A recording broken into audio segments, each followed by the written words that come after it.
নানান ইকুয়েশন শুরু হয়ে গেছে।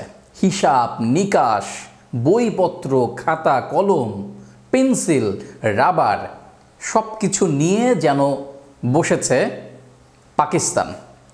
বাংলাদেশকে একপাশে রাখবো, কারণ বাংলাদেশের এখনও খেলা বাকি।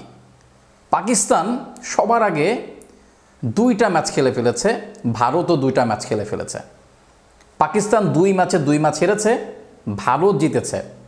স্বভাবতই ভারত কিন্তু চলে গেল সেমিফাইনালে, চ্যাম্পিয়ন্স ট্রফির 2025-এর সেমিফাইনালে ভারত চলে গেছে, কেউ ফিরাতে পারবে না। তবে পাকিস্তান কি বাদ হয়ে গেল? না, এখনও বাদ হয় নাই। তবে ওই যে হিসাব নিকাশ, যেটা আমরা বাংলাদেশের জন্য সবগুলো চ্যাম্পিয়ন্স ট্রফি কিংবা আইসিসির ইভেন্টে আমরা করে থাকি, সেটা সবার আগে শুরু করলো পাকিস্তান।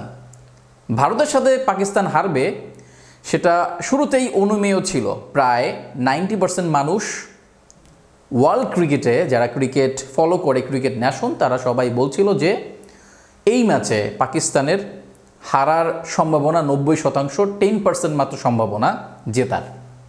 সেটাই হয়েছে।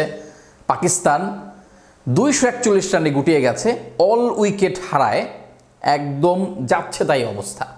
242 রানের টার্গেটে ভারতের যে world class batting line up, সেখানে তো ভারত নিঃসন্দেহে জিতে যাবে।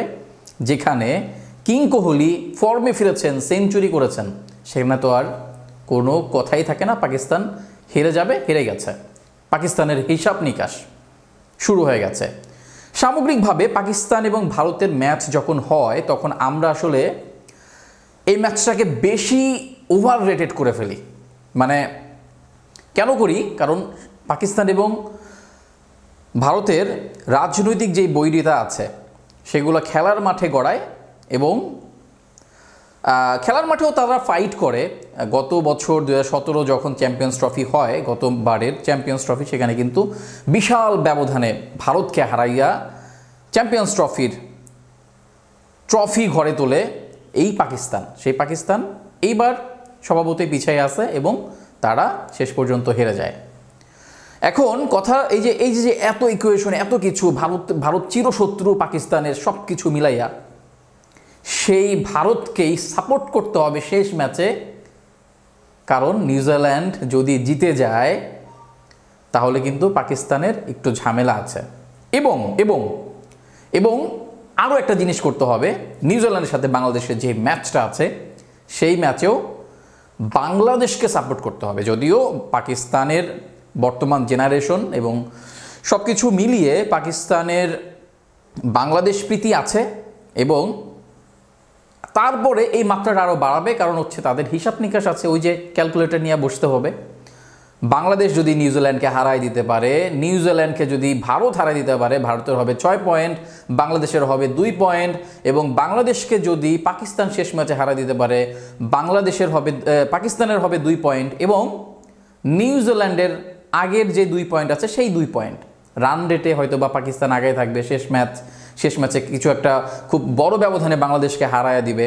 সব মিলিয়ে এই সব ইকুয়েশন আসলে পাকিস্তান এখন মিলাচ্ছে। যত ইকুয়েশনেই মিলাক, বাংলাদেশকে অন্তত আগামী ম্যাচে, অর্থাৎ ভারত পাকিস্তানের ম্যাচের পরের দিন বাংলাদেশ নিউজিল্যান্ড খেলবে, সেই ম্যাচে নিউজিল্যান্ডকে বাংলাদেশকে হারাতে হবে, যেইটা 99% অসম্ভব। সেটা আমি বাংলাদেশের সমর্থক হয়ে বলছি। আসলে শক্তিমত্তা, অনেক কিছু হিসাব নিকাশ আছে। তো প্রথম ম্যাচে ভারতের সাথে বাংলাদেশ কেমন পারফরমেন্স করেছে আপনারা দেখেছেন। তো সেই সব বিচার করেন, সব কিছু ঠিকঠাক করেন, তারপরে পাকিস্তান আপনারা স্বপ্ন দেখেন, বাংলাদেশ আপনারা স্বপ্ন দেখেন যে নিউজিল্যান্ডকে বাংলাদেশ হারাবে। 99% সম্ভাবনা নাই। তার মানে যত হিসাব নিকাশ করেন না কেন, যত বইপত্র, এবং কি ধরেন আপনি সুপার কম্পিউটার নিয়ে যদি আপনি হিসাবে বসেন, তারপরও আমার মনে হয় না আপনাদের হিসাব মিলাতে পারবেন। ভিডিওটা ভালো লাগলে এবং পাকিস্তানের হিসাব নিকাশ নিয়ে যদি আপনাদেরও কোনো মতামত থাকে, আপনারা জানাতে পারেন। আর কমেন্ট বক্সে অবশ্যই কমেন্ট করবেন, ভিডিওটা শেয়ার করে দেবেন। ধন্যবাদ সবাইকে।